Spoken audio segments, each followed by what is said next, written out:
Assalamualaikum warahmatullahi wabarakatuh. Di sini saya perwakilan dari kelompok 5 akan mempresentasikan tentang kepemimpinan pendidikan dengan mata kuliah pengelolaan PAUD. Untuk pertama kalinya saya akan menjelaskan tentang kepemimpinan. Kepemimpinan di sini banyak para ilmuwan atau cendekiawan yang mengemukakan pendapatnya terkait dengan definisi dari kepemimpinan. Salah satunya yaitu Mulyasa. Dia mengatakan bahwa kepemimpinan diartikan sebagai kegiatan untuk mempengaruhi orang-orang yang diarahkan terhadap tercapainya tujuan organisasi. Selanjutnya, menurut Hasibuan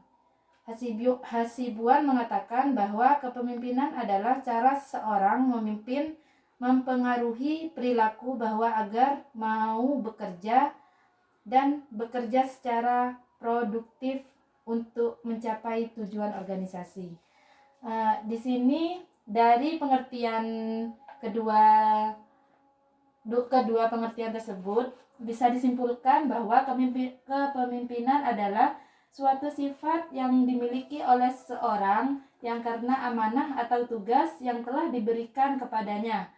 Seseorang tersebut berusaha untuk memberikan pengaruh kepada bawahannya dengan mematuhi segala sesuatu yang menjadi tugasnya agar tujuan yang telah ditetapkan dapat tercapai.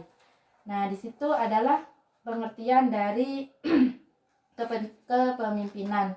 Selanjutnya yaitu pengertian dari pendidikan.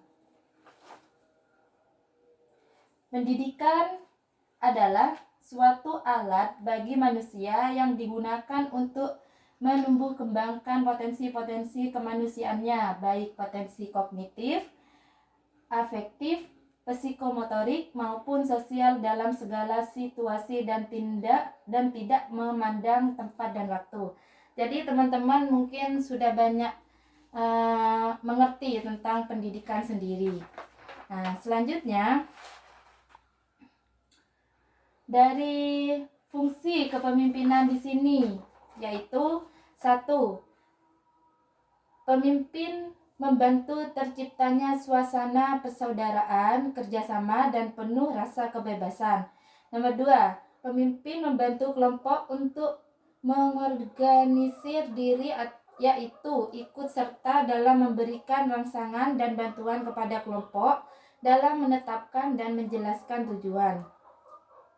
Nomor 3, pemimpin membantu kelompok dalam menetapkan prosedur kerja, yaitu membantu kelompok dalam menganalisis situasi untuk kemudian menetapkan prosedur yang paling efektif dan efisien. Nomor 4, pemimpin bertanggung jawab dalam mengambil keputusan bersama dengan kelompok. Nomor 5, pemimpin bertanggung jawab dalam mengembangkan dan mempertahankan eksistensi organisasi. Nah, di sini adalah fungsi dari kepemimpinan. Nah, yang kedua, yang selanjutnya, tipe kepemimpinan pendidikan. Ada 4 tipe. Yang pertama yaitu tipe otoriter, yang kedua tipe kepemimpinan bebas, yang ketiga tipe demokratis, yang keempat tipe demokratis semu atau manipulasi demokratik. Yang pertama yaitu tipe otoriter. Seperti yang kita ketahui bahwa kekuasaan otoriter gaya kepemimpinannya berdasarkan pada kekuasaan yang mutlak dan penuh. Yang kedua yaitu tipe kepemimpinan bebas. Kepemimpinan bebas di sini yaitu pemimpin yang memberikan kepemimpinannya melainkan memberikan bawahannya berbuat sekehendaknya. Keberhasilan lembaga ditentukan atas kesadaran dan dedikasi anggota kelompok. Struktur organisasi segala kegiatan dilakukan tanpa rencana dan tanpa pengawasan dari pimpinan. Yang ketiga yaitu tipe demokratis. Mungkin kalau demokratis teman-teman sudah banyak yang tahu ya.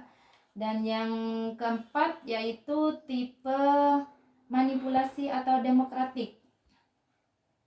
Nah, yang pengertian dari ini yaitu gaya kepemimpinan yang menggunakan metode pendekatan kekuasaan dalam mencapai keputusan dan pengembangan strukturnya sehingga kekuasaannya yang paling diuntungkan dalam organisasi.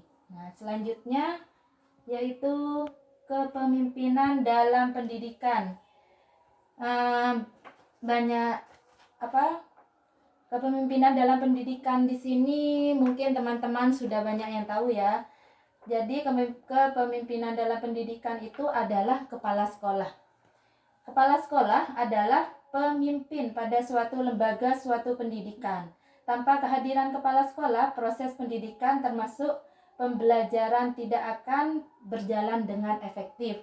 Kepala sekolah adalah pemimpin yang proses keberadaannya dapat dipilih secara langsung, ditetapkan oleh yayasan atau ditetapkan oleh pemerintah. Nah, syarat-syarat kepala sekolah menjadi kepala sekolah. Yang nomor 1 yaitu aspek akseptabilitas, yaitu adalah aspek mengandalkan dukungan real dari komunitas yang dipimpinnya. Seorang kepala sekolah harus dapat dukungan dari guru-guru dan karyawan lembaga yang bersangkutan sebagai komunitas formal yang dipimpinnya. Yang kedua yaitu aspek kapabilitas. Aspek kapabilitas menyangkut kompetensi atau kemampuan untuk menjalankan kepemimpinannya. Untuk menjadi kepala sekolah tidak hanya cukup mendapat pengakuan dari guru-guru sebagai pendukungnya, tapi juga harus memiliki kemampuan kepemimpinan.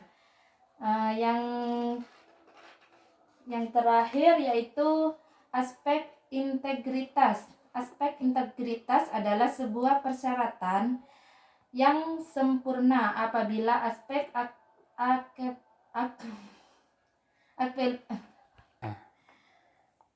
yang terakhir yaitu aspek integritas. Nah, aspek integritas di sini artinya adalah komitmen moral dan berpegangan teguh terhadap aturan main yang telah disepakati sesuai dengan peraturan dan norma yang semestinya berlaku. Faktor ini akan menentukan wibawa dan tidak wibawanya seorang kepala sekolah. Nah, mungkin hanya inilah penjelasan dari saya. Mungkin dari teman-teman ada yang mau dipertanyakan atau mau ditambah, dipersilakan untuk bertanya atau menambah lewat via WA atau di grup. Terima kasih. Wassalamualaikum warahmatullahi wabarakatuh.